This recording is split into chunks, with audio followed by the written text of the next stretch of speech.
রিশাদের বলে বড় শট খেলতে গিয়ে ক্যাচ তুলে আউট হলেন ক্রিকেট ভিক্টোরিয়ার শেষ ব্যাটার জ্যাকসন স্মিথ। আর সেই সঙ্গে রংপুরের ড্রেসিং রুমে শুরু জয়ের উদযাপন। নিশ্চিত হলো রাইডার্সদের শিরোপা। অস্ট্রেলিয়া, ইংল্যান্ড, পাকিস্তান এবং ওয়েস্ট ইন্ডিজের ক্লাবকে হারিয়ে গ্লোবাল সুপার লিগের প্রথম আসরে চ্যাম্পিয়ন হলো রংপুর রাইডার্স। আর এই শিরোপা জয়ের অন্যতম নায়ক রংপুরের ওপেনার সৌম্য সরকার। অথচ সৌম্যর খেলারই কথা ছিল না ফাইনালে। সেটির কারণ ওয়েস্ট ইন্ডিজের বিপক্ষে বাংলাদেশের ওয়ানডে সিরিজ।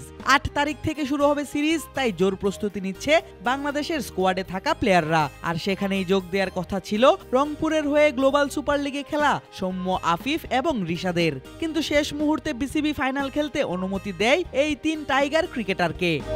ওয়ালটনের পণ্য কিনে জিতে নিতে পারেন নগদ ২০ লক্ষ টাকা। Double million offer! Walton fridge কিনে পেতে পারেন ২০ লক্ষ টাকা। রয়েছে কোটি কোটি টাকার নিশ্চিত উপহার। আর ফাইনাল খেলেই সৌম্য করেছেন বাজিমাত। খেলেছেন ৫৪ বলে ৫৬ রানের অপরাজিত এক ঝড়ো ইনিংস। সেটিও করে অ্যান্ডারসনের দল ক্রিকেট ভিক্টোরিয়ার বিপক্ষে। অল্পের জন্য হাতছাড়া হয়েছে ব্যক্তিগত সেঞ্চুরির। তবে এমন অসাধারণ ব্যাটিং করার জন্য ফাইনালে ম্যাচ সেরা হয়েছেন সৌম্য সরকার। শুধু তাই নয়, জিতেছেন টুর্নামেন্ট সেরার পুরস্কারও। গ্লোবাল সুপার লিগের ৫ ম্যাচে সৌম্যর রান ১৮৮, যেখানে আছে ২টি অর্ধশতকের ইনিংস, ম্যাচ প্রতি রানের গড় ৪৭। ২টি হাফ সেঞ্চুরির ২টি এসেছে অস্ট্রেলিয়ার দল ভিক্টোরিয়ার বিপক্ষে। শুধু তাই নয়, প্রতি ম্যাচেই সৌম্য এনে দিয়েছেন একটি ভালো শুরু।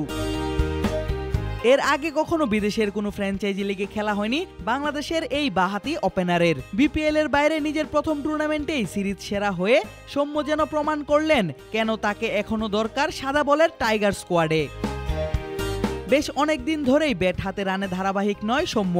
এই টুর্নামেন্ট দিয়ে যেন নিজের ফিরে আসার বার্তাই দিচ্ছেন এই ওপেনার। আগামী ৮ই ডিসেম্বর থেকে এই ওয়েস্ট ইন্ডিজের মাটিতেই শুরু হবে বাংলাদেশ এবং ওয়েস্ট ইন্ডিজের মধ্যকার ৩ ম্যাচের ওডিআই সিরিজ।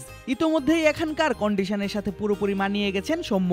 তাই টাইগার ভক্তদের ধারণা, ব্যাট হাতে ওয়ানডে সিরিজেও দেখা যাবে সৌম্যের এমন বিধ্বংসী ইনিংস। তানজিদ তামিমের সঙ্গে জুটি গড়ে বাংলাদেশকে এনে দিবেন একটি ভালো শুরু। আদিব আশরাফ, ক্রিক ফ্রেন্জি।